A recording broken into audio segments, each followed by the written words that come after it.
Hello, welcome to another RMCT4 map preview. This is Blazing Sun by Gramps223, one of the three maps that we may be seeing some matches on in qualifying round B, the quarterfinals and the semi-finals, so lots of potential for matches on here, although in qualifying round B it will only be played once in an upcoming match with EuroPP and Bulletproof, but we may see it in the following rounds as well. So let's go on a tour of the map. First thing to point out is, right at the beginning, the victory monument is split into three. This is an unusual victory monument, so we have three walls to get. We've got the yellow, which has to go there, we have the orange has to go there, and the red has to go over there. So immediately we see this is going to be a map where victory runs could end up being a bit special, possibly. Down here, looking at where we begin, first of all, players drop into a water pool from a fairly significant height. This early chest here gives them wooden swords, a small amount of torches and food, and one bow. Just the one bow for the whole team, so won't be seeing an enormous amount of early PvP. They make their way across here, and then there are a couple of options they can choose. They can either go up and over the top, where there is a few melons available and a chest full of fiddlesticks, or they can choose to go through the mountain. If they go through the mountain, by the way, I have my brightness turned up very high on here, so it doesn't look as dark as it really is. It is actually quite dark in here. In here there are plenty of ores available, but it will be a little bit full of mobs as they go through. Nothing that they shouldn't be able to handle, but remember at this stage they do only have the wooden sword and the one bow. Through here there is a small amount of TNT and a chest with some very useful gear in it. Bows for the whole team, iron pickaxes, a lot more swords, and some beds, ladders and wood melons. Some really important stuff. And that TNT is attached to a trap which can be set off by the other team, so wouldn't be surprised to see both teams rushing to try and set off those traps and disable it for themselves. If you take a slightly different route through the mountain, coming up instead of going down, you can also pick up this chest, which is identical to the one further down, but is not TNTable. So hopefully we'll see teams rushing for those two chests. Then you can continue through. There's a small sniper tower here, just below the red wool monument up there. In here, one or two useful items, a load more bows and a little bit of wheat, which you can use for food, I guess. Dropping down here, there's a resources area which is very reminiscent of the other map by Gramps, Mountain Mayhem. In here is an iron and gold area. Have I been here before? There is also a chest over here which contains the same sort of enchanting gear as we see in the same similar area on Mountain Mayhem. Stuff that you can use to make fire potions, regeneration potions, and enchanting bottles that you can use to get some levels, and a few bookshelves as well, so you aren't limited to the absolute lowest level enchants. So potions and enchanting are down there.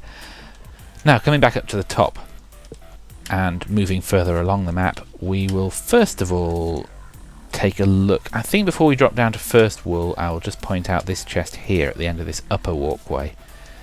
This chest has some projectile protection, archery armor, and a whole load more bows and swords. So again, more basic supplies for the team to gear up when they feel that they need to, if they can get to that chest. Now let's come down here and take a look at first wool.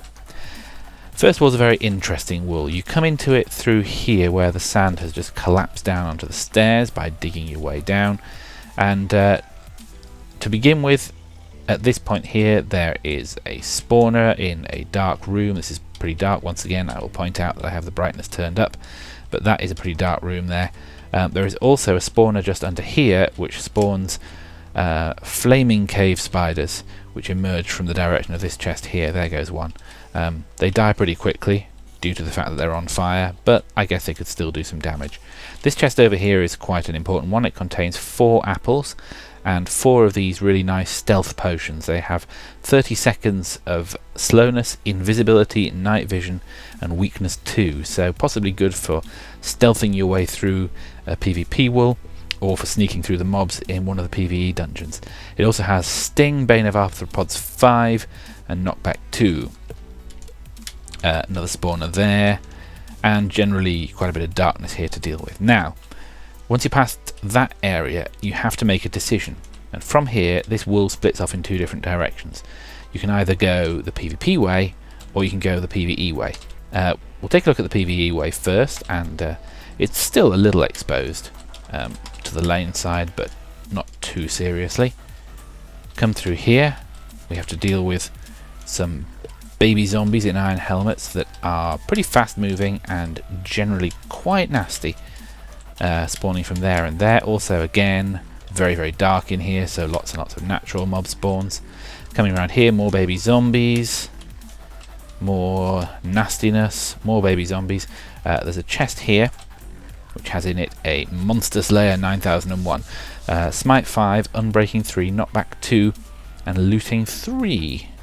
Could be a useful sword to get, although of course you're almost at the end of the wool by the time you get it. And then finally we come around here, break down through here and find ourselves in the wool box, and a diamond block and the yellow wool are our reward. Now, as you can see, there is also another way into the wool box, so if you choose to go the PvP route instead of the PvE route, then you would come up this staircase here, and then you have to get past these ladders. These ladders are holding up lava, so we might see the ladders being taken out with cannons to make that lava flow down, or we might see the ladders being taken out deliberately to make the lava flow down, and players using a fire resist potion to get through. There are lots of different options that we might see employed here. Then you have to come down, you have to jump up and over these obsidian blocks. In here, nothing much, but it's a little hidey hole. Get over there, come down again. In here there is a chest with a power 1 infinity 1 bow, the pew pew pew, and then drop down, run along the bottom over the soul sand and into the wool. Alternatively, players, if they have a diamond pick, could possibly break one of these obsidian blocks and bypass all of that stuff and drop straight down if they're able to get through that obsidian block and along to the wool. One other thing to point out about this wool is that behind these obsidian blocks down here there are some locations where the bedrock is not all bedrock. There is stone, so possibly potential for some kind of a wool pass around happening down there. Other than that, no real pass around options, but most of the time I expect players will probably run back and place some wool maybe over here somewhere. So that could be an interesting wool. It'll be great to see how that one plays out. We'll move on from first wool now and go and take a look at this area over here. Before we get to second, we pass by this kind of valley, which teams might want to bridge over a little bit, although it's not especially deep. And at the bottom of the valley here is one very, very critical location on the map. This is a resources room. It contains 4 gold blocks, which incidentally, added to the other 4 gold blocks, make enough for a notch apple if you use those apples from outside first wool. Has iron and diamond. It also has these 2 chests, this one containing a huge array of different types of potion, and over here a bunch more potions and some tools with sharpness and bits of food, just kind of a hodgepodge of interesting things. All put together, these resources are a pretty important location on the map. There are not a huge amount of diamonds available anywhere else apart from in the wool rooms, so this is something I would expect to see teams going for. They may even choose to cannon those if they can early on in the game. Now, on from there, and as you see here, there is another wool room. This is second wool, and the entrance to second wool is up here. I'll take you to it. You begin underneath this nice kind of sandstone pillory construction thing. You come down this staircase, and this is the serious PvE wool. A couple of alternative staircases there. Here on the first level, immediately you can tell we're in extreme darkness because of the mob spawns, but of course I have the brightness up so you can't tell. There's a zombie spawner on that side, another one on the other side, exactly the same. Drop down a bit further, make our way around these corridors, everything symmetrical here. 2 baby zombie spawners there, those nasty, fast moving little creatures. They look cute, but they are really quite angry. Then we come under here and into this large darkened room. Once again, have to deal with all the natural spawns and also more of the baby zombies as well. And then we make our way down another staircase to here, and we have this really nasty room. Looks like a wither skeleton. I think this is one of the boss mobs on the map. I'm not exactly sure where they spawn from. I haven't managed to figure that out, but we seem to have a wither skeleton in gold armor, and that guy looks like a zombie in enchanted iron armor with an axe. They look pretty nasty. And another skeleton over there. So this room here is really pretty brutal. Now, oh, I've punched through it. I didn't mean to do that. This wall on the front of that room is just sandstone, so that can be opened out either by the opposing team or by your own team. So that's worth bearing in mind. And then coming through to the end of the room, we come up a short little staircase and we are in the wool box. And here in the wool box we can also pick up some extra items. There's a nice iron chest plate, a harvester axe there, golden chest plate, protection 2, fire aspect, diamond sword, very nice. And over here we have another iron chest plate and a flame 1 knockback 2 bow, which is pretty powerful too, and another diamond block as well. And that's the orange wool. Once again, to look at pass arounds for that wool, it is possible to place some wool over here, or perhaps put a chest underneath the lava and have someone dig down for it later. Although once you've defeated the PvE dungeon and made it through, the chances are, unless you've decided to kind of boss it, if you do it slowly and patiently, it might be safe enough to return with the wool. So that's second wool. And one more thing to point out on the map, on the top of second wool here is this chest here, which is the only significant supply of TNT on the map. Apart from those first few blocks at the beginning, it is the only TNT. So this is the cannon supplies chest. We've got some fence posts, levers and buttons and buckets and all the stuff that you need for cannoning. So that is another very critical chest on the map.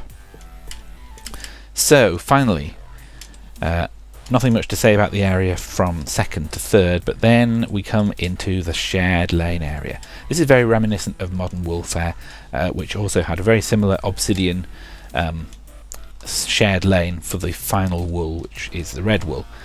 However, I say it's very similar, it's a very different dungeon on this map. First thing to point out is that there are feather falling 2 boots available here at the top, but only for the first team to get there. Second thing to point out is that once again it is very dark here. Above us there is a giant bedrock circle, which means that this area here is in complete darkness, and we're going to get a lot of mobs spawning right here on the top of the mountain. This means that you can't necessarily just camp out here in the same way that you do on Modern Warfare, because you're going to have to deal with a lot of PvE if you're spending a significant amount of time up here, unless you go to the effort to run around and light the mountain up, which is a fair amount of work. However, it's still a very powerful lockdown location, because you can move across to the other team's lane and try and prevent them from getting through. It is kind of possible to tunnel underneath, but very difficult, and you have to get through a fair amount of obsidian to do that.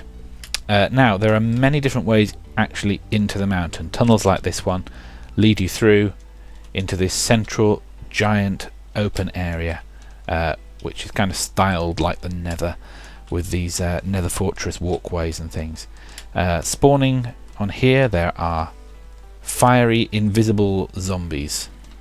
Very nice. And of course, again, lots of the natural spawns as normal.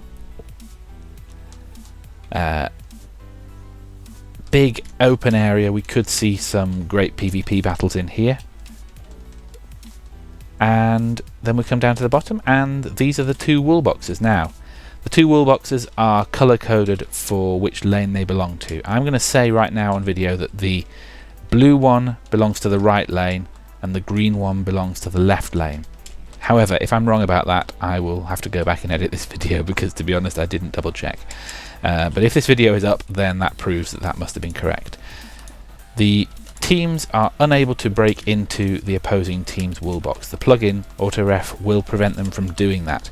So they can't harvest blocks from the opposing team's wool box, they can't get in there and trap the opposing team's wool box in any way, they cannot break these blocks. They have to go to their own wool box. Once they're in, they can grab the red wool and start to make their way out. Of course, what they can do, if they happen to run into an opposing player returning with the red wool, is they can kill them and steal the wool. That's perfectly fine. So I'm hoping we'll see some really fun battles going on here, and this could be one of the really critical dungeons of the map. Once all 3 wools are achieved, which could take quite some time because it's certainly a fairly tough map, then teams just have to make their way back here, all the way back to the start of the map, and place the 3 wools on the 3 sections of the victory monument and win the game. And there we go. Left lane is emerald, right lane is blue, which I'm pretty sure is what I said, so well done me.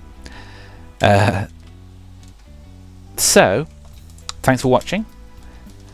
Do tune into the streams and check out the matches on Blazing Sun, which is a very, very interesting map, and you can find out more about RMCT on the subreddit, which is linked in the description below. And you can find all the streams on the Reddit Minecraft Tournament Twitch channel at twitch.tv/rmctourney. And enjoy the matches. Thanks for watching.